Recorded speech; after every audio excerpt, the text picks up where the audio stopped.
হিন্দুস্তানের আল আজহার হলো দারুল উলুম দেওবন্দ। সেই সূত্রে আমি বলতে চাই, বাংলাদেশের দেওবন্দ হলো উম্মুল মাদারিস হাটহাজারী মাদ্রাসা। দারুল উলুম মুঈনুল ইসলাম হাটহাজারী মাদ্রাসার এই ইদারার সাথে আমাদের সম্পর্ক আত্মার, এই ইদারার সঙ্গে আমাদের সম্পর্ক রুহানিয়াতের, এবং ব্যক্তিগতভাবে আমার সম্পর্ক অনেক দীর্ঘদিনের। আমার আব্বাজান শাইখুল হাদিস আল্লামা আজিজুল হক নওয়ারাল্লাহু মারকাদাহু, তার কাছ থেকে এবং হাটহাজারী মাদ্রাসার মরহুম মুহতামিম, দীর্ঘদিনের মুহতামিম আল্লামা শাইখুল ইসলাম শাহ আহমদ শফি রহমতুল্লাহ আলাইহি, উভয়ের কাছ থেকেই দীর্ঘ পুরাতন একটি স্মৃতির চারণ আমি শুনেছি। আমার আব্বাজান শাইখুল হাদিস আল্লামা আজিজুল হক রহমতুল্লাহ আলাইহি যখন ডাভেল মাদ্রাসা থেকে শাইখুল ইসলাম সাব্বির আহমদ উসমানী রহমতুল্লাহ আলাইহির সোহবত থেকে দরসে বুখারী সম্পন্ন করে দারুল উলুম দেওবন্দে দাওরায়ে তাফসীর অধ্যয়ন শেষে দেশে ফিরলেন, তো কাছাকাছি সময়ে তিনি হাটহাজারী মাদ্রাসার সফর করলেন। তখন তিনি বয়সে তরুণ। হাটহাজারী মাদ্রাসার সেই সময়ের আকাবির হযরত উলামায়ে কেরাম এবং যারা মুনতাজিমিন হযরত ছিলেন, তারা তরুণ শাইখুল হাদিস মাওলানা আজিজুল হককে হাটহাজারী মাদ্রাসার মসজিদের মধ্যে ছাত্রদের উদ্দেশ্যে কিছু কথা বলবার সুযোগ করে দিয়েছিলেন। তখন তিনি পবিত্র কোরআনে পাকের সূরা ওয়াল আদিয়াতের হৃদয়গ্রাহী এক তাফসীর হাটহাজারী মাদ্রাসার সেই সময়কার ছাত্রদেরকে লক্ষ্য করে উপস্থাপন করেছিলেন। সেটা হাটহাজারী মাদ্রাসার সেই সময়কার ছাত্রদের কাছে একটা আলোচিত বিষয়ে পরিণত হয়েছিল। হাটহাজারী মাদ্রাসার ওই সময়ের ছাত্রদের মধ্যে অথবা নবীন উস্তাদদের মধ্যে তখন শাইখুল ইসলাম আল্লামা আহমদ শফি রহমতুল্লাহ আলাইহি জীবনের শেষ প্রান্তে যখন বাংলার দুই মহিরুহ, একজন শাইখুল হাদিস আল্লামা আজিজুল হক বাংলাদেশের ইসলামী জনতার অবিসংবাদিত রাহবার, অপরজন শাইখুল ইসলাম আল্লামা শাহ আহমদ শফি বাংলাদেশের ওই সময়ের উলামায়ে কেরামের সর্বোচ্চ কায়েদ, তারা দুজন একত্রিত ছিলেন জামিয়া রহমানিয়ার এক কর্মসূচিতে, এক প্রোগ্রামে, এক মাহফিলে। সেই পুরাতন বহু আগের, প্রায় ৬০-৭০ বছর আগের সেই স্মৃতিচারণ তারা করেছেন উভয়ে। সেই স্মৃতিচারণের কথাগুলো এখনো আমার কর্ণকুহরে ভাসমান, সেই দৃশ্য এখনো যেন আমার চোখে ভাসছে। আল্লাহ পাক রব্বুল আলামিন আমাদের এই সকল বুজুর্গানে দ্বীনের কবরগুলোকে জান্নাতের বাগান বানিয়ে দেন। বলছিলাম, এই ইদারার সাথে আমাদের সম্পর্ক বংশানুক্রমিক ভাবে, আমার বাবার সাথে এই ইদারা সম্পর্ক ছিল। আমার সম্পর্ক এই ইদারার সাথে বহু দীর্ঘদিনের। আলহামদুলিল্লাহ, এদেশের মানুষ এই ইতিহাস জানে। এই বঙ্গ জনপদের উপর ১৬০ বছর পর্যন্ত এই উম্মুল মাদারিসের দ্বীনি দিক থেকে এবং সামাজিক দিক থেকে এ জাতির উপর এই ইদারার কি প্রভাব, এটা এই জাতি অবশ্যই ১০০০ বছর পর্যন্ত স্বীকার করতে বাধ্য থাকবে। দারুল উলুম দেওবন্দের যেই তাআরুফ, যেই তারানা, সেখানে একটা পংক্তি রয়েছে, ये अहले जुनूब बतलाएंगे क्या हमने दिया है आलम को। বাংলাদেশের যদি অর্ধ শতাব্দীর ইতিহাস পর্যালোচনা করা হয়, বাংলাদেশের স্বাধীনতা পূর্ববর্তী 24 বছরের পাকিস্তানের ইতিহাস যদি পর্যালোচনা করা হয়, পাকিস্তান পূর্ববর্তী ব্রিটিশ শাসিত গোলামীর আমলের দীর্ঘ 190 বছরের ইতিহাস যদি পর্যালোচনা করা হয়, তাহলে সেই সুদীর্ঘ ইতিহাসের মধ্যে বাংলার এই দীপ্যমান আকাশে, বাংলার আকাশে একটি উজ্জ্বল নক্ষত্র হিসেবে উদ্ভাসিত থাকবে, তার নাম হবে দারুল উলুম মঈনুল ইসলাম হাটহাজারী মাদ্রাসা। এটি একটি মকবুল ইদারা, এটি একটি মকবুল ইদারা। আল্লামা হাবিবুল্লাহ রহমতুল্লাহ আলাইহির বরকতি হাতে তার আরো 4 সহকর্মী সহ হযরত মাওলানা জমিরউদ্দিন রহমতুল্লাহ আলাইহি, হযরত মাওলানা আব্দুল হামিদ রহমতুল্লাহ আলাইহি, হযরত মাওলানা আব্দুল ওয়াহিদ রহমতুল্লাহ আলাইহি এবং সুফি আজিজুর রহমান রহমতুল্লাহ আলাইহি সহ আকাবেরে খামসা আল্লাহ পাক রব্বুল আলামিন মঈনুল ইসলাম হাটহাজারী মাদ্রাসাকে এই সৌভাগ্য দান করেছে। এটা একটা হুসনে ইত্তেফাক যে ইসলামের বুনিয়াদ যেরকম বুনিয়াল ইসলাম আলা খামস, ইসলাম যেরকম 5টি বুনিয়াদের উপর প্রতিষ্ঠিত হয়ে সারা দুনিয়া থেকে জাহিলিয়াতের অন্ধকারকে বিদূরিত করে বিশ্ব মানবতায় সভ্যতার আলোক পত্রিকা প্রজ্বলন করেছে, এই বাংলার অন্ধকার যুগে 5 বুনিয়াদের উপর দাঁড়িয়ে দারুল উলুম মঈনুল ইসলাম গোটা বঙ্গ এলাকায় আলোর প্রদীপ প্রজ্বলিত করেছে।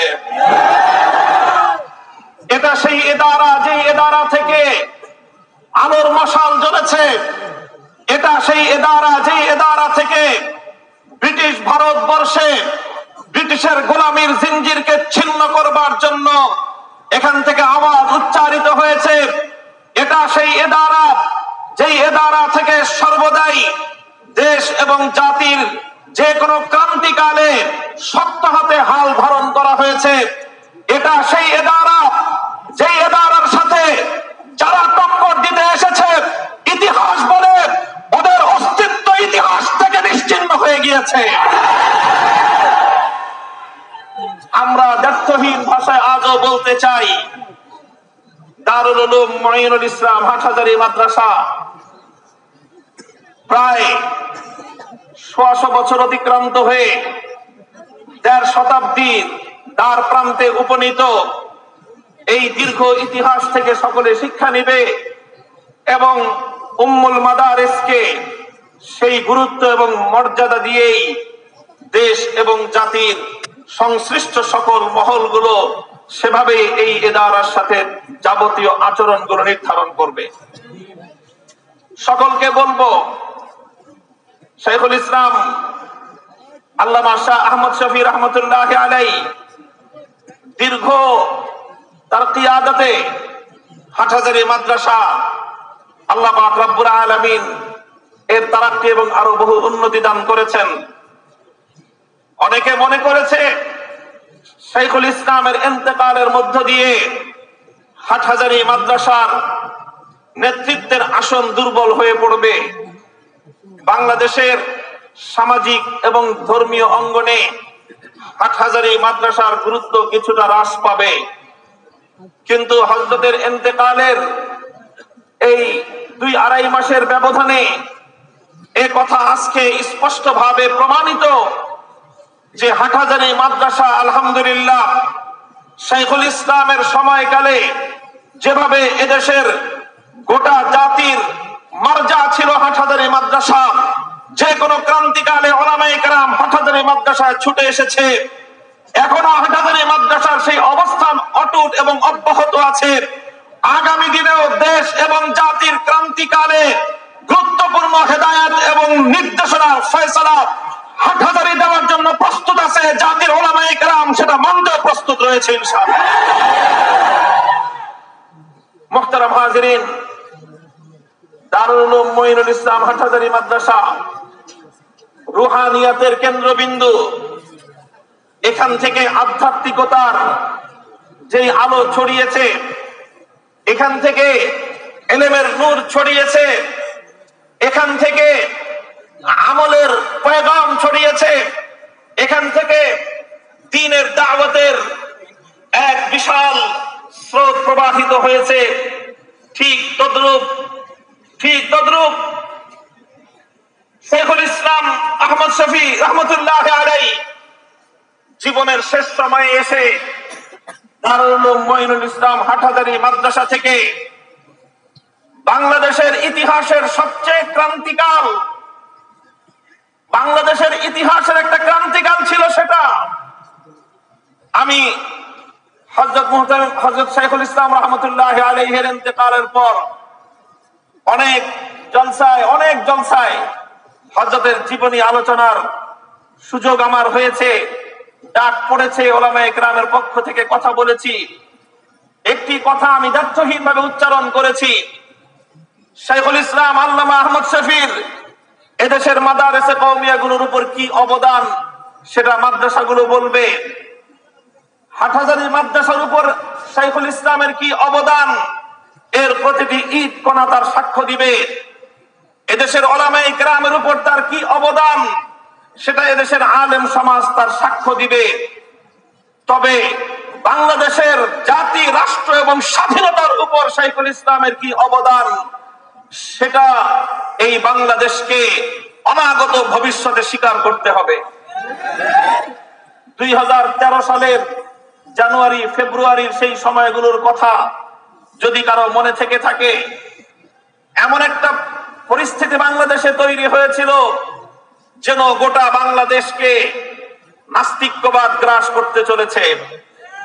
90% মুসলমানদের ধর্মীয় তাহজিব, তামাদ্দুন, কৃষ্টি, কালচারকে জলাঞ্জলি দিয়ে উৎখাত করে এদেশে বিজাতীয় সংস্কৃতি বাস্তবায়ন করবার একটা মহা পরিকল্পনা, নীল নকশা বাস্তবায়নের কাজ চলছিল।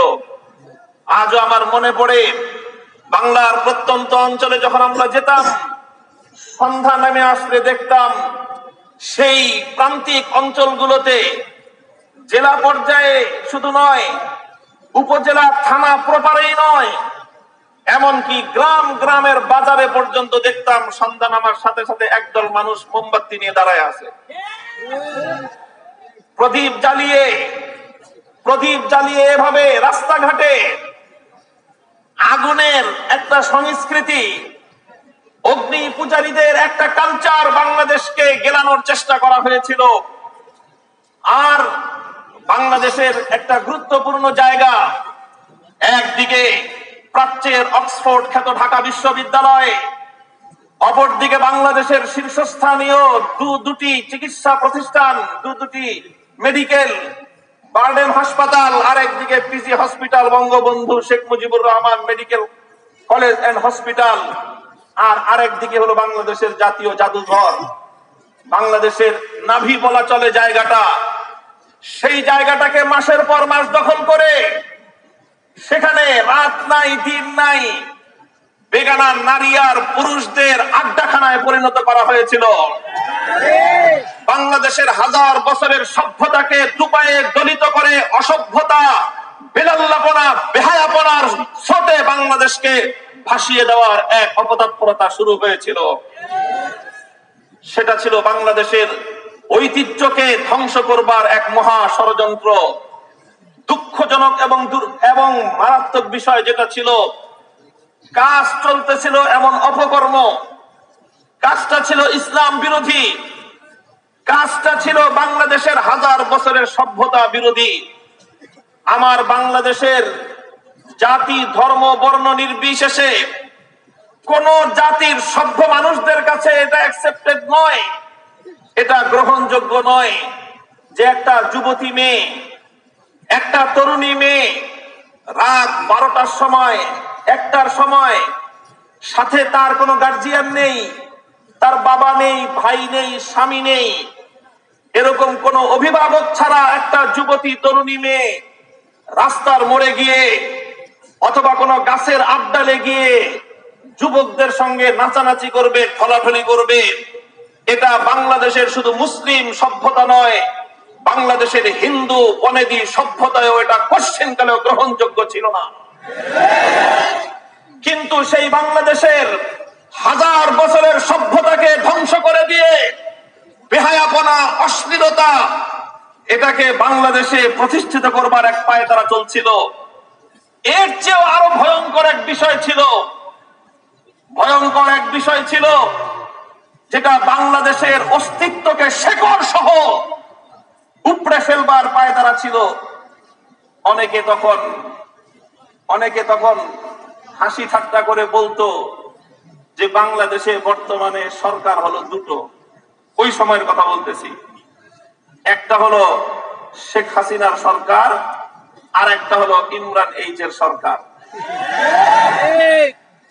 এমন একটা অবস্থা হয়েছিল, ইমরান এইচ সরকার ঘোষণা দিত পতাকা নামবে, 30 লক্ষ শহীদের রক্তের বিনিময়ে অর্জিত লাল সবুজের পতাকা একজন অপবিত্র ইমরান এইচ সরকারের নির্দেশে অর্ধনমিত হয়ে যেত।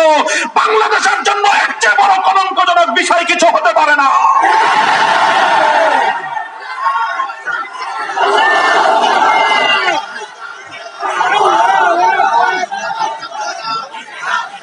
একটা মাঝবয়সী ছোকরা ছেলে, মাঝবয়সী নয়, চ্যাংড়া বয়সী একটা ছোকরা ছেলে একটা ঘোষণা দিয়ে দিল। তার ঘোষণার সাথে সাথে বাংলাদেশের প্রাণ কেন্দ্র সচিবালয় থেকে বাংলাদেশের রাষ্ট্রীয় বড় বড় আমলা কর্মকর্তারা রাস্তায় লাইন ধরে দাঁড়িয়ে আছে। জিজ্ঞাসা করা হলো, আপনারা কেন দাঁড়িয়েছেন? হয় যে ইমরান এইচ সরকার বলছে। তোমাদেরকে বেতন দিত বাংলাদেশের জনগণ, রাষ্ট্র এবং শেখ হাসিনা সরকার, আর তোমরা লাইন ধরে দাঁড়িয়েছো ইমরান এইচ সরকারের নির্দেশে। কথাটা আমরা ভুলে যাইনি এবং এদেশের প্রকৃত দেশপ্রেমী জনতা কোনোদিন ভুলে যাওয়াটা সমীচীন নয়। মোহতারাম হাজরিন, প্রসঙ্গ আমি দীর্ঘায়িত করব না। হাটহাজারী এবং হাটহাজারীর সাম্প্রতিক অতীতের ইতিহাস এবং আগামী দিনের ভবিষ্যৎ সম্ভাবনা আমাকে আলোচনা করতে হলে কথাগুলো আমাকে, সত্যগুলো তিক্ত হলে উচ্চারণ করা অপরিহার্য ছিল আমার জন্য। বিদেশি শক্তির কথা আমি বলবো না, তবে এতটুকু আমি বলবো, বাংলাদেশ বিরোধী একটি অপশক্তি তখন বাংলাদেশের রাষ্ট্রকে, বাংলাদেশের সরকারকে অকার্যকর করবার জন্য শাহবাগের সেই মঞ্চে ইমরান এইচ সরকারদেরকে বসিয়ে বাংলার অস্তিত্বের উপর আক্রমণ করবার চেষ্টা করেছিল। এই দৃশ্য সকলেই দেখছিল, সবাই বুঝতেও পারছিল, কিন্তু বলবার কোনো ভাষা কারো মুখে ছিল না। কারণ হলো কাজ ছিল দেশ বিরোধী, কর্মকাণ্ড ছিল স্বাধীনতা বিরোধী, তাদের পরিকল্পনা ছিল বাংলাদেশের অস্তিত্ব বিরোধী, সাইনবোর্ড ছিল মুক্তিযুদ্ধের চেতনা। আমাদের ঢাকার ভাষায় বলে দেখতে কালো, নাম রাখছে লালচা। স্বাধীনতা বিরোধী সমস্ত অপকর্ম স্বাধীনতার চেতনার নাম দিয়ে এদেশে বাস্তবায়ন করবার একটা পায়তারা চলছিল। সেটা ছিল বাংলাদেশ, বাংলাদেশের রাষ্ট্র, বাংলাদেশের সরকার এবং বাংলাদেশের স্বাধীনতা বিরোধী এক মহা ষড়যন্ত্র। গোটা বাংলাদেশে রাতের অন্ধকার গুলোতে প্রতিটা ঘরে ঘরে আর্তনাদ উঠত, মানুষেরা আহাজারি করত, কথা বলবার ভাষা মানুষ হারিয়ে আরশের দিকে হাত উত্তোলন করে লক্ষ কণ্ঠে রাতের অন্ধকারের সেই নীরবতা ভেঙে আওয়াজ উচ্চারিত হতো, রব্বানা আখরিজনা মিন হাযিহিল ক্বরিয়াতিজ যালিমি আহলুহা ওয়াজআল লানা মিন লাদুনকা ওয়ালিয়্যা ওয়াজআল লানা মিন লাদুনকা নাসীরা। ওগো মাবুদ, তোমার কাছে আমরা সাহায্য চাই, আমাদেরকে একজন নেতা তুমি দান করো। আল্লাহ পাক রব্বুল আলামিন এদেশের আবাল বৃদ্ধ বনিতার শেষ রাতের চোখের অশ্রুকে আল্লাহ ব্যর্থ করে দেননি। আল্লাহ সেই দোয়া কবুল করলেন, আর আল্লাহ পাকের রব্বুল আলামিনের পক্ষ থেকে রহমতের বারিধারা বর্ষিত হলো। আর মনে হলো আল্লাহর রহমত হিসেবেই যেন এদেশে আবির্ভূত হলো হেফাজতে ইসলাম বাংলাদেশ। আজ প্রশ্ন করো হেফাজতে ইসলাম কি? হেফাজতে ইসলাম যদি না থাকতো 2013 সালে বাংলাদেশ বিরোধী চক্র এদেশের স্বাধীনতা বিভণ্ড করে ছাড়তো।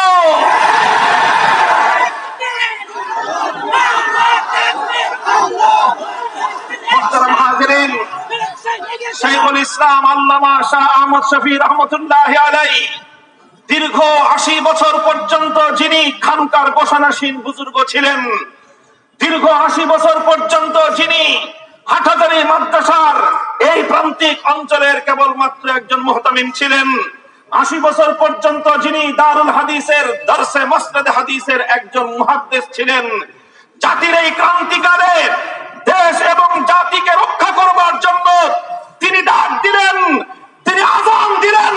তার সেই আযানে টেকনাফ থেকে তেতুলিয়া গোটা বাংলাদেশ উদ্বেলিত হলো। লাখো জনতার তাওহীদ জনতার বাপ ভাঙ্গা জোয়ার ছুটলো। সেই জোয়ারে নাস্তিক্যবাদ ভেসে বঙ্গোপসাগরে ভেসে গেল।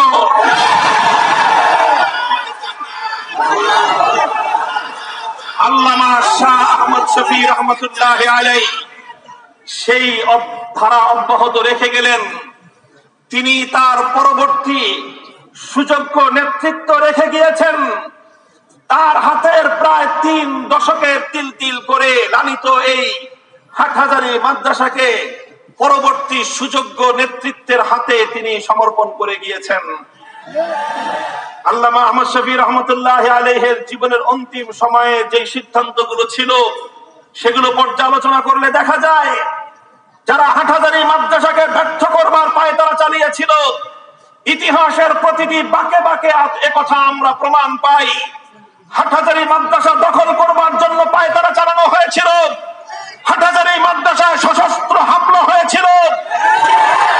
আল্লাহর পক্ষ থেকে খোদাই মদদ এসে হামলাকারীদের ষড়যন্ত্রের হাত থেকে এই হাটহাজারী মাদ্রাসাকে হেফাজত করেছিল। আল্লামা আহমদ শফী রহমতুল্লাহি আলাইহির পরবর্তী হাটহাজারী মাদ্রাসার নেতৃত্বকে দুর্বল করে দেওয়ার একটা ষড়যন্ত্র চলেছিল। আল্লাহ পাক রব্বুল আলামিন সেই ষড়যন্ত্র তার ওলি আহমদ শফী রহমতুল্লাহি আলাইহির কলমের খোঁচায় বানচাল করে দিয়েছেন। যারা আল্লামা আহমদ শফীর সত্যিকার আদর্শের অনুসারী, যারা তার আদর্শের পতাকাবাহী, যারা তার ইলমি ওয়ারিস, যারা তার সত্যিকার রুহানি উত্তরাধিকারী, আল্লাহ পাক রব্বুল আলামিন অবিশ্বাস্যভাবে সুযোগ্য নেতৃত্বের হাতেই এই প্রায় 150 বছরের এই জনপদের অহংকার আর গৌরব উম্মুল মাদারিস দারুল উলুম মুঈনুল ইসলাম হাটহাজারী মাদ্রাসার আমানতের জিম্মাদারি আল্লাহ তাদের কাঁধে অর্পণ করে দিয়েছেন।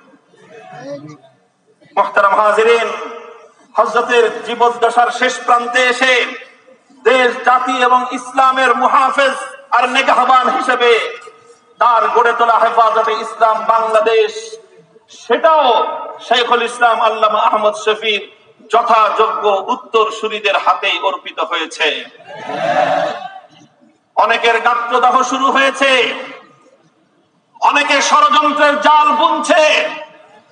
আমি বিনয়ের সাথে তাদেরকে আরজ করতে চাই, এই মকবুলিয়াতের সাথে টক্কর দিতে এসো না, অস্তিত্ব বিলুপ্ত হয়ে যাবে। আমি তোমাদেরকে ভাই হিসেবে সম্বোধন করে পরামর্শ দিতে চাই, আল্লাহ পাক রব্বুল আলামিনের কাছে অতীতের জীবনের ভুল ত্রুটির জন্য ক্ষমা প্রার্থনা করে সুন্দর ভবিষ্যৎ নির্মাণ করবার জন্য কাজে নামো। আল্লামা জুনায়েদ বাবু নগরীর হাতকে শক্তিশালী করবার জন্য তার পাশে দাঁড়াও। হাটহাজারী মাদ্রাসার মুন্তাজিমিন হযরত যারা রয়েছেন তাদের উপর হাটহাজারী মাদ্রাসার 5000 ছাত্রের আস্থা এবং অবিচল আস্থা রয়েছে, তাদের উপর বিশ্বাস রয়েছে। হাটহাজারী মাদ্রাসার সমস্ত আসাতিজায়ে কেরাম ঐক্যবদ্ধ আছেন।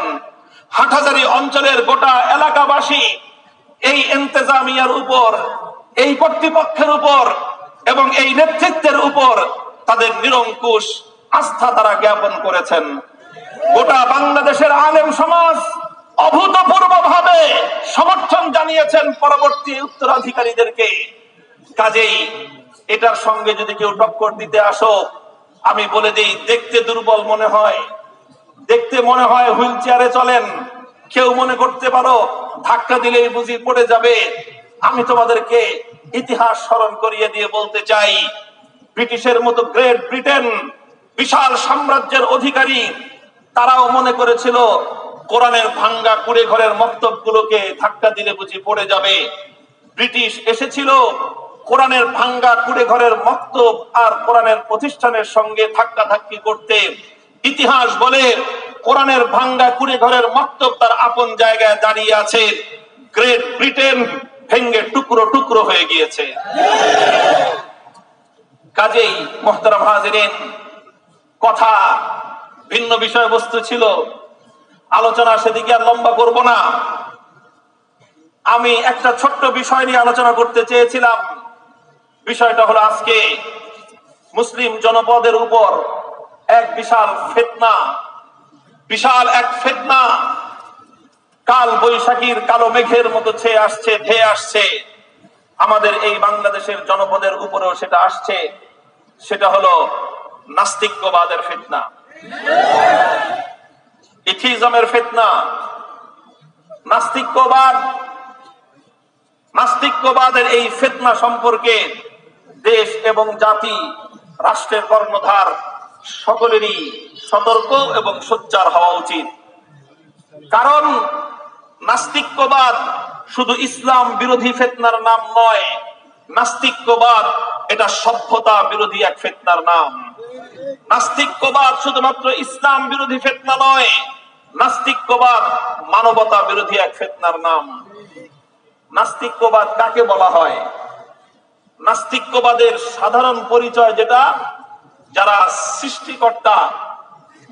সৃষ্টিকর্তা এক আল্লাহর অস্তিত্বকে অস্বীকার করে, সাধারণভাবে তাদেরকে নাস্তিক বলা হয়। এটা হলো সাধারণভাবে নাস্তিক্যবাদের এই সংজ্ঞাটাই পরিচিত। কিন্তু ঘাটাঘাটি করতে গিয়ে দেখলাম নাস্তিক্যবাদ শুধুমাত্র এক আল্লাহর অস্তিত্বকে অস্বীকার করাই নয়, বরং নাস্তিক্যবাদ হলো আসলে যেই জিনিসের নাম, সেটা হলো অবিশ্বাসের নাম হলো নাস্তিক্যবাদ। পৃথিবীর কোন বিষয়ের উপরই তাদের বিশ্বাস নেই। শুধুমাত্র বিশ্বাসকে অস্বীকার করা নয়, নাস্তিক্যবাদের মূল কথাই হলো যে নাস্তিক্যবাদ মানেই হলো অবিশ্বাস, বিশ্বাসের অনুপস্থিতি। এটাই হলো নাস্তিক্যবাদ। নাস্তিক্যবাদের মূল কথা যদিও পরবর্তী সময়ে 17 শতাব্দী, 18 শতাব্দী, 19 এবং 20 শতাব্দীতে এসে নাস্তিক্যবাদের অনেক ডেফিনিশন, অনেক পরিচয় অনেকে তুলে ধরেছেন। তবে আসলে প্রকৃত পরিচয়টা 1400 বছর আগে নাস্তিক্যবাদের আসল পরিচয়, তার মূল বৈশিষ্ট্য সহ বিশ্ব দরবারে বিশ্লেষণ করে দিয়েছে পবিত্র আল কোরআনুল কারীম। সুবহানাল্লাহ বলা উচিত। আল্লাহ পাক রব্বুল আলামিন নাস্তিক্যবাদের যেই পরিচয় 1400 বছর আগে কোরআনে পাকের মধ্যে সূরাতুল জাসিয়ার 23 নম্বর আয়াতে আমার আল্লাহ বলেছেন, আফারাআইতা মান ইত্তাখাযা ইলাহাহু হাওয়াহু ওয়া আদাল্লাহু আল্লাহু আলা ইলমিন ওয়া খাতামা আলা সামঈহি ওয়া কলবিহি ওয়া জাআলা আলা বাসারিহি গিশাওয়া ফামান ইয়াহদিহি মিন বাদিল্লাহি আফালা তাযাক্কারুন।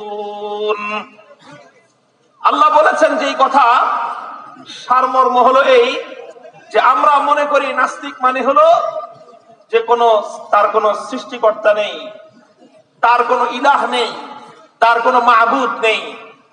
আসলে নাস্তিকতা এটা নয়, বরং নাস্তিকতা এর চেয়ে আরো ভয়ঙ্কর একটা জিনিস। সেটা কি? পৃথিবীতে অনেক জাতির আবির্ভাব হয়েছে। এই জাতিগুলোর মধ্যে যেমন একত্ববাদী রয়েছে, তৃত্ববাদী রয়েছে, বহুত্ববাদী রয়েছে। পৃথিবীতে অনেকে অনেক কিছুকে মাবুদ বলে গ্রহণ করেছে, মাবুদ বলে ইবাদত করেছে, মাবুদ বলে অনেককেই অনুসরণ করেছে। যারা মুওয়াহহিদ একত্ববাদী তাদের মাবুদকে জোরে করে বলেন, যারা একত্ববাদী তাদের মাবুদকে, তারা এক আল্লাহর আনুগত্যকেই চূড়ান্ত ভাবে অনুসরণ করে। এক আল্লাহর যারা মুওয়াহহিদ একত্ববাদী, তারা ছাড়াও পৃথিবীতে যারা মুশরিক রয়েছে, যারা শিরক করে, এক একজন এক একটা কিছুকে শিরক করে। কেউ শিরক করে মূর্তি, কেউ পূজা করে মূর্তির, তাকে বলা হয় মূর্তি পূজারী। কেউ পূজা করে সূর্যের, তাকে বলা হয় সূর্য পূজারী। কেউ পূজা করে চন্দ্রের, তাকে বলা হয় চন্দ্র পূজারী। কেউ পূজা করে আগুনের, তাকে বলা হয় অগ্নি পূজারী। মুহতারাম হাজিরিন, এক একজন এক একটা কিছুকে পূজা করে, এক একজন এক একটা কিছুকে ইবাদত করে। যারা একত্ববাদী তারা এক আল্লাহর ইবাদত করে, আর যারা মুশরিক তারা আল্লাহ ছাড়া গায়রুল্লাহর পূজা করে। আর যারা নাস্তিক হয় তারা কারা? কিছু মানুষ রয়েছে পৃথিবীতে যারা হয়তো চন্দ্র আর সূর্যের পূজা করে না, তারা হয়তো পৃথিবীতে আপনার মূর্তি আর ওই অগ্নির পূজা করে না, কিন্তু তারা এর চেয়েও বড় ভয়ঙ্কর একটা জিনিসের পূজা করে। সেই জিনিসটা হলো তারা কুপ্রবৃত্তির পূজা করে, খাহেসাতের পূজা করে। আল্লাহ পাক রব্বুল আলামিন কোরআনে পাকের মধ্যে সে কথাই বলেছেন।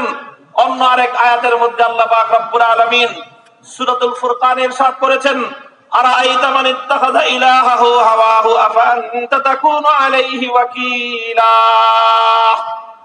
ওগো আমার পয়গম্বর, আপনি কি লক্ষ্য করেছেন এই পৃথিবীতে কিছু মানুষ রয়েছে যারা আল্লাহর ইবাদত তো করেই না, এমনকি তারা অন্য কোন বড় জিনিসেরও ইবাদত করে না। কোন চন্দ্র বা সূর্যের মতো বড় মাখলুকের পূজা তারা করে না, আগুনের মতো শক্তিশালী একটা মাখলুকের পূজাও তারা করে না। তারা পূজা করে কিসের? ইত্তাখাযা ইলাহাহু হাওয়া। তারা হলো কেবলমাত্র নিজের প্রবৃত্তির পূজা করে। কাজেই এ কথা দায়িত্বহীন ভাবে বলা যায়, ইসলামের দৃষ্টিকোণ থেকে মূর্তি পূজার চেয়েও জঘন্য পূজা হলো প্রবৃত্তির পূজা। ইসলামের দৃষ্টিতে চন্দ্র সূর্য অগ্নি পূজার চেয়েও আরো ভয়ঙ্কর পূজার নাম হলো প্রবৃত্তির পূজা। আর এই প্রবৃত্তির পূজাটাই হলো নাস্তিক্যবাদের আধুনিক সংস্করণ। আধুনিক ভাষায় প্রবৃত্তির পূজাকেই নাস্তিক্যবাদ বলা হয়। নাস্তিক্যবাদের আপনারা সংজ্ঞা দেখেন, ইনসাইক্লোপিডিয়াতেও, উইকিপিডিয়া তালাশ করে দেখেন, নাস্তিক্যবাদের সার কথা হলো অবিশ্বাস। বিশ্বাস বলতে পৃথিবীতে কিছু নেই। হে দুনিয়ার মানুষ, বিশ্বাস বলতে যদি কিছু না থাকে, দুনিয়াতে মানুষের ভালোবাসার সমস্ত বন্ধনগুলো ভেঙে চুরমার হয়ে যাবে। বিশ্বাস বলতে যদি পৃথিবীতে কোনো কিছু না থাকে, তাহলে সমস্ত সম্পর্কের বন্ধনগুলো চূর্ণ বিচূর্ণ হয়ে যাবে। বিশ্বাস বলতে যদি পৃথিবীতে কোনো কিছু না থাকে, মানুষের আত্মার শান্তির সর্বশেষ সৌধটুকু ভেঙে গুড়িয়ে যাবে। বিশ্বাস বলতে যদি পৃথিবীতে কোনো কিছু না থাকে, মানবতা বলতে কিছু থাকবে না। সুতরাং নাস্তিক্যবাদ, এজন্যই বলেছিলাম নাস্তিক্যবাদের মূল কথাই হলো অবিশ্বাস। নাস্তিক্যবাদের মূল কথাই হলো সংশয়বাদ। নাস্তিক্যবাদের মূল কথাই হলো তাদের চূড়ান্ত কোনো বক্তব্য নেই। পৃথিবীতে আজও পর্যন্ত নাস্তিক্যবাদের চূড়ান্ত কোনো বিশ্বাস বলতে কোনো কিছু তারা দাঁড় করাতে পারেনি। কখনো তারা কোরআনের বিরোধিতা করে, কখনো তারা আল্লাহর বিরোধিতা করে, কখনো তারা বিভিন্ন তথ্যের বিরোধিতা করে, ইসলামের বিভিন্ন আইন, ইসলামের বিভিন্ন বিধানের বিরোধিতা করে। অনেক সময় তারা আল্লাহর কোরআনের আয়াতের দ্বারাও প্রমাণ দেয়, কখনো তারা আল্লাহর নবীর হাদিস দিয়েও প্রমাণ দেয়, কখনো তারা হাদিসকেও গ্রহণ করে, কখনো তারা আল্লাহর কোরআনের আয়াতকেও গ্রহণ করে, কখনো কখনো তারা ধর্মীয় বিশ্বাসকেও গ্রহণ করে। আবার যখনই দেখে ধর্মীয় বিশ্বাস, কোরআনের কথা, হাদিসের বক্তব্য নিজের ধান্দার বিপরীত হয়ে যায়, সঙ্গে সঙ্গে চোখটা পল্টি মারে।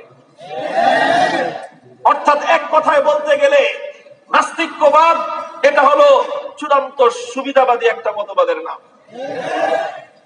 আশ্চর্য কথা, নাস্তিক্যবাদ যে কতটা চরিত্রহীনতা, এই কথাটা আমি এই নাস্তিক্যবাদ বিষয়ে ঘাটতে গিয়ে একটা তথ্য পেলাম। উইকিপিডিয়া এক জায়গায় লিখেছে, দেখেন আমি আপনাদেরকে কথাটা কোট করে শোনাই, কোড এবং আনকোড। কোড এন্ড আনকোড উইকিপিডিয়া থেকে বলছি, বিশ্বাসীরা তো বটেই, এমনকি কিছু নাস্তিক মনে করে নাস্তিকরা অসৎ চরিত্রের হয়ে থাকে। এই অসৎ চারিত্রিক বৈশিষ্ট্য কিরূপ হতে পারে তার বর্ণনার মধ্যে রয়েছে খুন করা থেকে শুরু করে রেস্তোরাঁয় খাবারের বিল পরিশোধ না করা, হোটেলে খেয়ে টাকা দিবে না, হোটেলের বিল মারবে, এর নাম হলো নাস্তিকতা। রিক্সাওয়ালায় রিক্সায় চড়ে টাকা দিবে না, সিএনজি ওয়ালাকে খাটায় পয়সা দিবে না, শ্রমিক মজদুরকে মেহনত করায় তার পয়সা মেরে দিবে, খুন করবে, হত্যা করবে। এটা হলো নাস্তিক্যবাদের যে অসৎ চারিত্রিক বৈশিষ্ট্য। এটা আমার কোনো কথা নয়, কোন আলেমের মন্তব্য নয়, এটা হলো খোদ উইকিপিডিয়াতে খোদ কিছু নাস্তিকদের ধারণা বলে এটাকে উল্লেখ করা হয়েছে। কাজে এজন্যই ওলামায়ে কেরাম নাস্তিক্যবাদের বিরুদ্ধে এত কঠোর। আমরা একথাই বলি, আমাদের কথা অনেকে ভুল বুঝে, আর নাস্তিকরা চেষ্টা করে আমাদের কথাগুলোকে ভুল বুঝে, ভুল ব্যাখ্যা করে, আমাদের কথাগুলোকে খণ্ডিত আকারে উপস্থাপন করে রাষ্ট্র এবং সরকারকে আমাদের বিরুদ্ধে খেপিয়ে তুলতে। আমরা রাষ্ট্র এবং সরকারকে বারবার কথা বলছি। আল্লামা আহমদ শফীকে 2013 সালে আপনারা প্রাথমিকভাবে ভুল বুঝবার চেষ্টা করেছিলেন, পরবর্তীতে আপনাদের ভুল ভেঙেছিল এবং আল্লামা আহমদ শফীর অন্তিম সময় পর্যন্ত বাংলাদেশের রাষ্ট্র, বাংলাদেশের সরকার এবং প্রধানমন্ত্রী সম্মান এবং মর্যাদা আল্লামা আহমদ শফীকে দিয়েছেন। আজও আপনাদেরকে বলছি, আজকে যাই সকল নাস্তিকেরা হেফাজতে ইসলামের আমির আল্লামা জুনায়েদ বাবু নগরীর বিরুদ্ধে রাষ্ট্র শক্তিকে অথবা রাষ্ট্রের বিভিন্ন প্রতিষ্ঠানগুলোকে মিসগাইড করছে, ভুল ইনফরমেশন দিচ্ছে, আপনারা এ ব্যাপারে সতর্কতা অবলম্বন করুন। কারণ নাস্তিকরাই হলো বাংলাদেশের সভ্যতার সবচেয়ে বড় দুশমন। নাস্তিকবাদী হলো বাংলাদেশের ঐতিহ্যের সবচেয়ে বড় দুশমন। আমাদের সবার সাথে আমাদের আপোষ আছে, সব ধর্মাবলম্বীদের সাথে আমরা সহ অবস্থান, শান্তিপূর্ণ অবস্থানে বিশ্বাসী। সাম্প্রদায়িক সম্প্রীতির এই অনন্য ভূমি বাংলাদেশের এই ঐতিহ্যকে আমরা কোনোভাবেই ভুলণ্ঠিত হতে দিতে চাই না। আমরা চাই এভাবেই আমরা হাটহাজারী মাদ্রাসার মসজিদ, কর্নারে তার হিন্দুদের মন্দির, শতবর্ষ পর্যন্ত পাশাপাশি চলছে। কোনদিন হিন্দুরা এসে হাটহাজারী মাদ্রাসায় হামলা করেনি, কোনদিন হাটহাজারী মাদ্রাসার মসজিদ থেকে একটা ঢিল হিন্দুদের মন্দিরে ছোড়া হয়নি। এটি বাংলাদেশ, এটি বাংলাদেশের হাজার বছরের ঐতিহ্য। এই ঐতিহ্যকে ধ্বংস করতে চায় নাস্তিকেরা, কারণ নাস্তিকদের কোন চরিত্র নাই, নাস্তিকদের কোন বিশ্বাস নাই। তারা নিজেদের সুবিধার জন্য যখন দরকার হয় তখন আল্লাহর কোরআন থেকে প্রমাণ পেশ করে, আবার যখন নিজেদের সুবিধা দেখে তখন আল্লাহর কোরআনকে ছুঁড়ে মারতেও এরা মুহূর্তকাল বিলম্ব করে না। ছোট্ট একটা দৃষ্টান্ত দেই আমি আপনাদের সামনে। মুহতারাম হাজিরিন, এই যে বিগত বেশ কিছুদিন ধরে বিতর্ক চলছে, একদল নাস্তিক বিভিন্ন মিডিয়ায়, টেলিভিশনের টকশো গুলোতে, বিভিন্ন সামাজিক যোগাযোগ মাধ্যমে তারা ইসলামপন্থীদের, ইসলামের অকাট্য আকীদা এবং বিশ্বাসের বিরুদ্ধে খুব সোচ্চার কণ্ঠে তারা প্রতিবাদ জানিয়েছে এবং ইসলামের বিরুদ্ধে তারা যুদ্ধের ময়দানে নেমেছে। নেমে গিয়ে তারা তাদের দাবি প্রমাণ করবার জন্য, তাদের দাবিকে প্রমাণ করবার জন্য তারা আল্লাহর কোরআনের উদ্ধৃতি দেওয়া শুরু করলো। প্রসঙ্গটা আমি বলতেছি না, প্রসঙ্গটা আপনারা ইঙ্গিতে বুঝে নেন। যেই প্রসঙ্গটা নিয়ে গত 1.5 মাস বাংলাদেশ উত্তাল, সেই প্রসঙ্গে মূল উস্কানিদাতা শ্রেণীর নাম হলো নাস্তিক মুরতাদ। এখানে তারা চেয়েছে বাংলাদেশের রাষ্ট্র এবং সরকারকে দেশের আলেম সমাজ এবং ইসলামের মুখোমুখি দাঁড় করিয়ে দেওয়ার। তারা চেষ্টা করেছে দেশের ইসলামকে দুর্বল করে দেওয়ার। তারা চেয়েছে বাংলাদেশের রাষ্ট্রটাকে, রাষ্ট্রের অস্তিত্বের উপর আঘাত হানবার। এজন্যই তারা সুপরিকল্পিতভাবে ষড়যন্ত্রের জালটা বিস্তার করেছে। লক্ষ্য করে দেখবেন, এরা বারবার কোরআনের কিছু শব্দ উচ্চারণ করে, পুনরাবৃত্তি করে। টকশো গুলোতে ওদের শব্দ শুনতে শুনতে মনে হয় ওরে বাপরে বাপ, এক একজন মনে হয় আল্লাহর কোরআনের কত বড় গবেষক। কোরআনের কোথায় কোথায় আওসান শব্দ আছে, কোথায় কোথায় তিমসাল শব্দ আছে। তিমসাল শব্দ কোরআনের সূরা সাবার কয় নম্বর আয়াতে আছে, আওসান শব্দ কোরআনে পাকের সূরাতুল মুদ্দাসসিরের কয় নম্বর আয়াতে আছে, আওসান শব্দের কি অর্থ, তিমসাল শব্দের কি অর্থ, এইভাবে এটা সেটা দিয়ে কি বিশ্লেষণ, ওরে বাপরে বাপ, মনে হয় এক একজন জবরদস্ত মুফাসসিরে কোরআন। তাদেরকে যদি জিজ্ঞাসা করা হয় ঠিক আছে তুমি তিমসাল বলো আর আওসান বলো, যেটাই বলো, তুমি আগে কথা বলো যে কোরআনের দ্বারা যে কথা প্রমাণ হবে সেটা তুমি মানবা। তোমাকে আমি জিজ্ঞাসা করলাম, নাস্তিকদেরকে তোমাদেরকেই জিজ্ঞাসা করলাম, বলো কোরআন যদি বলে তিমসাল হারাম, তুমি তিমসাল হারাম মানবা? তুমি তো বলতে চাচ্ছ যে তিমসাল এবং আওসান ভিন্ন জিনিস, আওসানটা এটা আওসান না, এটা তিমসাল। আমি তোমাকে পরবর্তী প্রশ্ন করব, ঠিক আছে আসো, তোমার কথা অনুযায়ী, তোমার উদ্ধৃতি অনুযায়ী কোরআনে পাকের সূরাতে সাবা সহ অন্যান্য সূরার যে উদ্ধৃতিগুলো তোমরা দিলে, তোমাদের সেই উদ্ধৃতির আলোকে যদি আমরা মেনে নিলাম, তিমসালি ধরলাম তোমাদের এটাকে, এরপরে আমি জিজ্ঞাসা করব, যদি আল্লাহর কোরআনের উদ্ধৃতির মাধ্যমে, কোরআন সুন্নাহর দ্ব্যর্থহীন প্রমাণের মাধ্যমে 1400 বছরের যতগুলো ইসলামিক স্কুল অফ থট রয়েছে, 4 মাযহাব, হানাফিয়া, মালিকিয়া, শাফিঈয়া, হাম্বলিয়া, এই 4 মাযহাবের বাইরে কাদিমান ওয়া হাদিসান যারা যেই যুগে লামাযহাবী ছিল, গায়রে মুকাল্লিদ ছিল, সারা 1400 বছরের ইতিহাসের সমস্ত এই লামাযহাবী, মাযহাবী, মুকাল্লিদ, গায়রে মুকাল্লিদ সকলে মিলে 1400 বছরের ঐক্যবদ্ধ যেই ফতোয়া, যেই সিদ্ধান্ত, তোমরা যেটাকে তিমসাল বলতেছো সেই তিমসাল হলো হারাম। আমি তোমাদেরকে প্রশ্ন করব, যদি আল্লাহর কোরআনের দ্বারা শুধু আওসান না তিমসাল যদি হারাম প্রমাণ হয়, তাহলে কোরআনের নির্দেশনা তোমরা মেনে নিবা কিনা? যদি প্রশ্ন করা হয়, তখন তারা সঙ্গে সঙ্গে 190 ডিগ্রি 190 ডিগ্রি টার্ন নিয়ে তারা বলবে বাংলাদেশ কি কোরআনের আইন অনুযায়ী চলে? তখন তারা প্রশ্ন করবে বাংলাদেশের স্বাধীনতার পরবর্তী 4 মূলনীতি কি ছিল, বাংলাদেশ কি ইসলামী প্রজাতন্ত্র নাকি, বাংলাদেশের সংবিধান কি কোরআন নাকি, এই সমস্ত প্রসঙ্গ তুলবে। সোরার দল তাহলে এতক্ষণ আওসান আর তিমসাল নিয়ে বিতর্ক করলি কেন? সোরার দল এতক্ষণ তাহলে কোরআনের উদ্ধৃতি পেশ করলি কেন?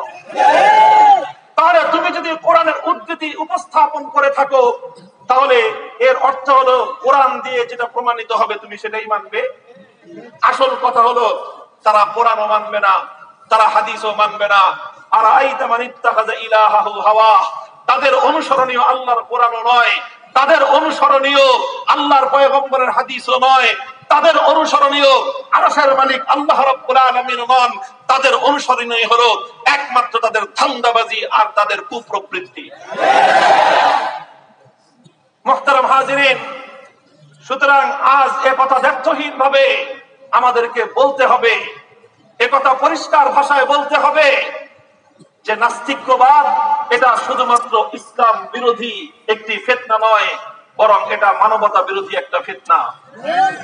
সারা দুনিয়া জুড়ে যদি এই অবিশ্বাসের বীজ বাষ্প ছড়িয়ে পড়ে, নাস্তিক্যবাদ মানেই হলো অবিশ্বাস, নাস্তিক্যবাদ মানেই হলো আস্থাহীনতা, নাস্তিক্যবাদ মানেই হলো সংশয়বাদিতা।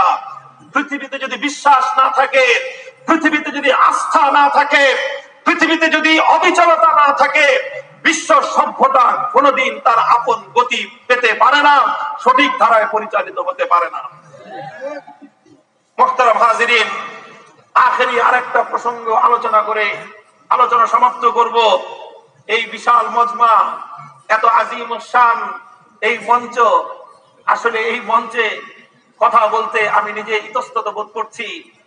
আমাদের বড়রা, আকাবিররা নির্দেশ দিয়েছেন, শাইখুল হাদিস আল্লামা আজিজুল হক রাহমাতুল্লাহি আলাইহির নিসবতকে ওনারা সম্মান দিয়েছেন।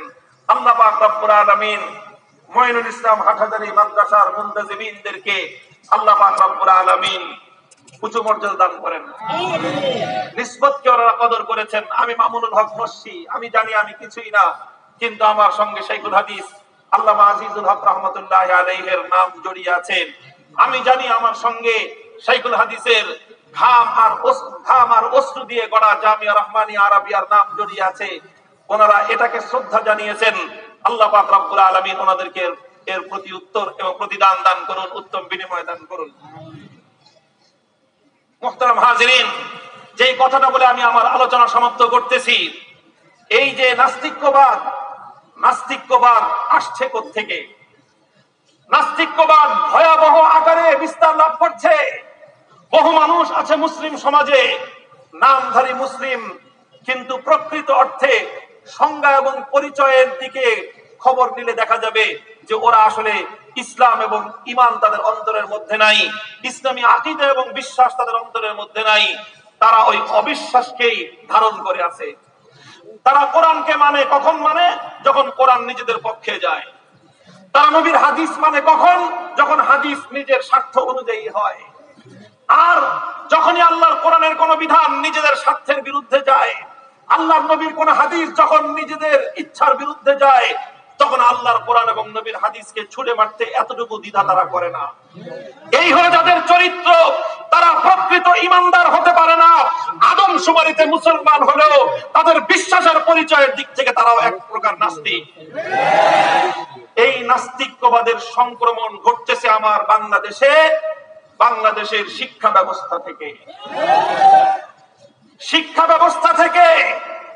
2012 সালে হেফাজতে ইসলাম বাংলাদেশের মহাসচিব, আজকের হেফাজতের আমির, বাংলার অবিসংবাদিত রাহবার, 16 কোটি মানুষের আধ্যাত্মিক রাহবার আল্লামা জুনায়েদ বাবু নগরী বহুদিন আগেই রাষ্ট্রকে, জাতিকে সতর্ক করেছিল, শিক্ষা ব্যবস্থায় বিবর্তনবাদ নামক নাস্তিক্যবাদের বীজ বপন করবার পায়ে তারা চলছে। মুহতারাম হাজিরিন, ক্লাস 8 থেকে নিয়ে শুরু করে মাস্টার্স লেভেল পর্যন্ত প্রত্যেকটা স্তরে মিস্টার ডারউইনের বিবর্তনবাদ কি জিনিস? বিবর্তনবাদ মানে হলো মানুষ কিভাবে সৃষ্টি হয়েছে। মানুষ আগে বানর ছিল। বানর কিভাবে হয়েছে? বানর এর আগে ইন্দুর ছিল। ইন্দুরের আগে কি ছিল? ইন্দুরের আগে একটা ছোট পোকা ছিল, পোকা থেকে মাকড় ছিল। এইভাবে জীবাশ্ম থেকে পর্যায়ক্রমে বিবর্তন হতে হতে হতে হতে এক সময় মানুষ তৈরি হয়ে গিয়েছে। নাউযুবিল্লাহি মিন যালিক।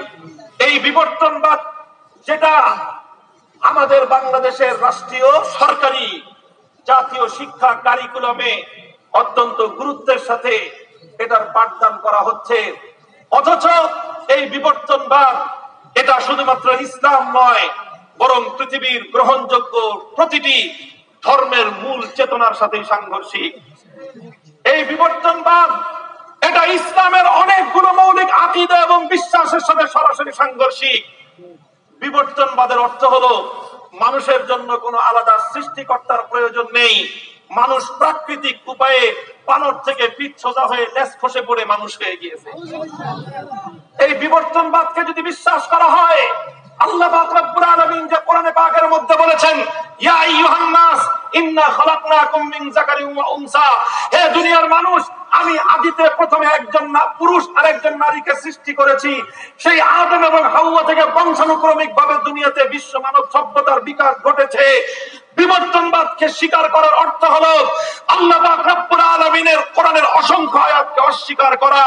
বিবর্তনবাদকে বিশ্বাস করার অর্থ হলো এক আল্লাহ পাক রব্বুল আলামিনের খালিকিয়ত, আল্লাহর সৃষ্টিকর্তার বিশ্বাসকে অস্বীকার করা।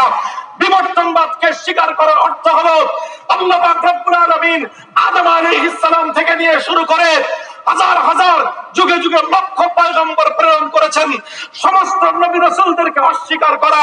বিবর্তনবাদকে স্বীকার করার অর্থ হলো আদিতে মানুষ জান্নাতে ছিল, জান্নাত থেকে বাবা মা তারা দুনিয়াতে প্রেরিত হয়েছেন, জান্নাতকে অস্বীকার করা। বিবর্তনবাদকে স্বীকার করার অর্থ হলো মানুষ আবার মৃত্যুর পরে শেষ বিচার হবে, শেষ বিচারের পরে হয় জান্নাত না হয় জাহান্নাম যাবে। বিবর্তনবাদকে স্বীকার করলে আখিরাতকে অস্বীকার করা হয়। বিবর্তনবাদকে স্বীকার করলে শেষ বিচারকে অস্বীকার করা হয়, বিবর্তনবাদকে বিশ্বাস করলে অমর জগৎকে অস্বীকার করা হয়, বিবর্তনবাদকে বিশ্বাস করলে ইসলামের সমস্ত আকীদা এবং বিশ্বাসগুলো ধসে পড়ে যায়। এমনি এই স্লোগান দিয়ে না, কথা সময় শেষ আমার। বিবর্তনবাদের বিরুদ্ধে কেন বলছি, নাস্তিক্যবাদের বিরুদ্ধে আমরা কেন বলছি? বলছি নাস্তিক্যবাদ এটা চরিত্রহীনতার জন্ম দেয়। নাস্তিক্যবাদ জবাবদিহিতার কালচার এবং এই জবাবদিহিতার সিস্টেমকে ভেঙে চুরমার করে দেয়। কারণ বিবর্তনবাদের মাধ্যমে প্রমাণ হয় যে মানুষের কোনো জান্নাত জাহান্নাম নাই। বিবর্তনবাদের দ্বারা প্রমাণ হয় মানুষ বানর ছিল, আবার পরবর্তীতে আরেকটা কিছু হয়ে যাবে। এভাবে বিশ্বাসকে যদি মেনে নেওয়া হয়, তাহলে যারা বিবর্তনবাদকে বিশ্বাস করবে তারা আখিরাতের বিচারকে বিশ্বাস করবে না। আপনি বলেন, একজন মানুষ যখন পরকালে আল্লাহর নিকট জবাবদিহিতার ভয়কে আর ভয় পাবে না, আল্লাহর নিকট দাঁড়িয়ে জীবনের হিসাব দিতে হবে, এই ভয়টা যদি তার অন্তর থেকে নির্মূল হয়ে যায়, সে হবে সমাজের সবচেয়ে বড় দুর্নীতিবাজ। যে নাকি আখিরাতকে অস্বীকার করবে, সে যদি রাষ্ট্রীয় কোনো গুরুত্বপূর্ণ চেয়ারে বসে জনগণের সম্পদ লুটপাট করবে, সে যদি জাতীয় নেতৃত্বের কোনো চেয়ারে বসে জনগণের আমানত খেয়ানত করবে, সে যদি রাষ্ট্রীয় কোনো কর্ণধার হয়, গোটা দেশ এবং জাতিকে চরিত্রহীনতার সয়লাবে ভাসিয়ে দিবে।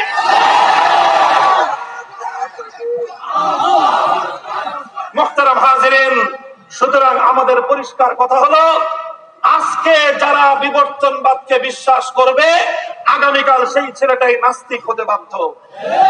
বিবর্তনবাদকে বিশ্বাস করলে ইমানদার থাকা যায় না, ইমানদার থাকতে হলে বিবর্তনবাদকে বিশ্বাস করা যায় না। অথচ বিবর্তনবাদ এমন একটা মতবাদ যেটা শুধুমাত্র ধর্মীয় দৃষ্টিকোণ থেকে নয়, যেটা শুধুমাত্র পৃথিবীর বাস্তবসম্মত ইতিহাসের আলোকে নয়, বরং বিবর্তনবাদ এমন একটা মতবাদ যেটা বৈজ্ঞানিক ভাবেও আজকে সারা ওয়ার্ল্ড থেকে রিজেক্টেড একটা মতবাদ। আমেরিকা বিবর্তনবাদকে ছুঁড়ে ফেলে দিয়েছে, পৃথিবীর উন্নত বিশ্ব ইউরোপ বিবর্তনবাদকে লাথি মেরে ফেলে দিয়েছে, এমনকি ভারত এবং ইসরায়েল তারাও বিবর্তনবাদকে ইতিহাসের আস্থা করে নিক্ষেপ করে দিয়েছে। সারা দুনিয়া থেকে যখন বিবর্তনবাদ বিদায় নিয়েছে, সারা দুনিয়ার ডাস্টবিন গুলো যখন ভরে গেছে বিবর্তনবাদ দিয়ে, আমাদের দেশের কয়েকটা নাস্তিক সেই উন্নত বিশ্বের ডাস্টবিন থেকে কুড়িয়ে এনে বাংলাদেশের 16 কোটি মুসলমানের কাঁধে বিবর্তনবাদ নামক নাস্তিক্যবাদের এই ভূত চাপিয়ে দেওয়ার পায় তারা করছে। হাটহাজারী মাদ্রাসার এই মঞ্চ থেকে বলতে চাই, এটা আল্লামা আহমদ শফির একটা আবেদন ছিল, এটা আল্লামা জুনায়েদ বাবুনগরীর আবেদন।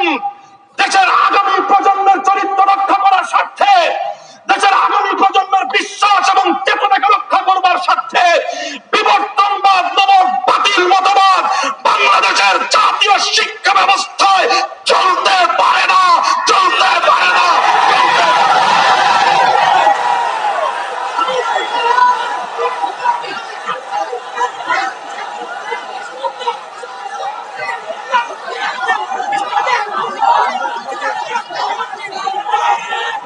আমাদের কাজ, আমাদের দায়িত্ব হলো রাষ্ট্র এবং সরকারকে নিজ নিজ জায়গা থেকে যে কোনো ভুলের জন্য আমরা সদয় দৃষ্টি আকর্ষণ করব, চোখে আঙ্গুল দিয়ে দেখিয়ে দেব বিবর্তনবাদ এটা বাংলাদেশে যে গুরুত্বের সাথে প্রমাণিত একটা ট্রু এবং সত্য মতবাদ হিসাবে কোমলমতি আমাদের কচিকাচাদেরকে, আমাদের ছেলে মেয়েদেরকে শিক্ষা দেওয়া হচ্ছে। মুসলমানদের ট্যাক্সের পয়সা দিয়ে মুসলমানের সন্তানদেরকে নাস্তিক বানানো পায় তারা, ধর্মপ্রাণ মুসলমান বরদাস্ত করতে পারে না। যদি আদর্শ জাতি গঠন করতে চান, যদি উন্নত চরিত্রবান জাতি গঠন করতে চান, জবাবদিহিতার ভয়ে ভীত একটা উন্নত জাতি যদি গঠন করতে চান, বিবর্তনবাদের মতো বাতিল মতবাদ ছুড়ে ফেলতে হবে, নাস্তিক্যবাদের শেকড় গুলো কেটে ফেলতে হবে, বিশ্বাস, আস্থা, ভালোবাসার বন্ধনে গোটা দেশ এবং জাতিকে ঐক্যবদ্ধ করতে হবে। ইনশাআল্লাহ আল্লামা জুনায়েদ বাবুনগরী, কায়েদে মিল্লাত, এছাড়া আল্লামা অন্যান্য হযরত উলামায়ে কেরামগণ, হাটহাজারী মাদ্রাসা, জাতির কিয়াদতের আসনে আছে। আমরা আমাদের কায়েদিনদেরকে বলতে চাই, জাতি আপনাদের নেতৃত্ব ঐক্যবদ্ধ আছে ইনশাআল্লাহ। যে কোনো ক্রান্তিকালে যে কোনো ষড়যন্ত্রের দাঁত ভাঙ্গা জবাব দেওয়ার জন্য আমরা প্রস্তুত আছি ইনশাআল্লাহ। আল্লামা জুনায়েদ বাবুনগরীর বিরুদ্ধে যে মিথ্যাচার করা হচ্ছে, এই মিথ্যাচার শুধুমাত্র আল্লামা বাবুনগরীর বিরুদ্ধে নয়, এই মিথ্যাচার হাটহাজারীর বিরুদ্ধে, এই মিথ্যাচার বাংলাদেশের আলেম সমাজের বিরুদ্ধে, এই মিথ্যাচার বাংলাদেশের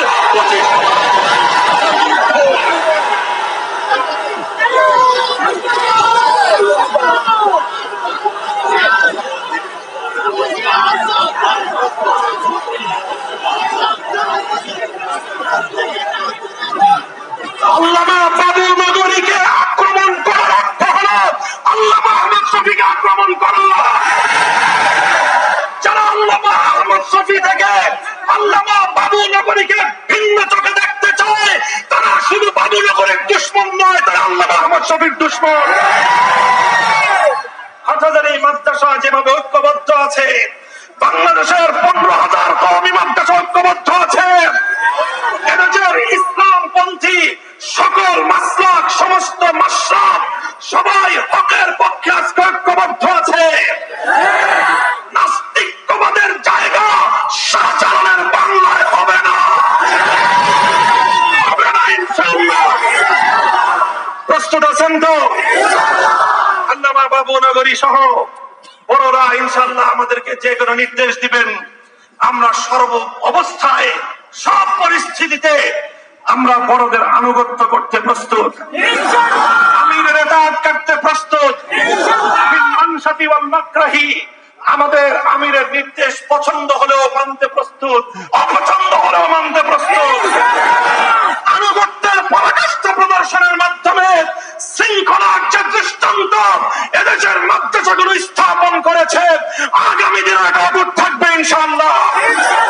যারা এই আনুগত্য আস্থার এই সম্পর্কের মধ্যে ফাটল তৈরি করবার চেষ্টা করছো, মুনাফিকদেরকে হুঁশিয়ার করে বলতে চাই, আগামী দিনে তোমাদের মুনাফিকি ধরা পড়লে পালাবার পথ খুঁজে পাবে না।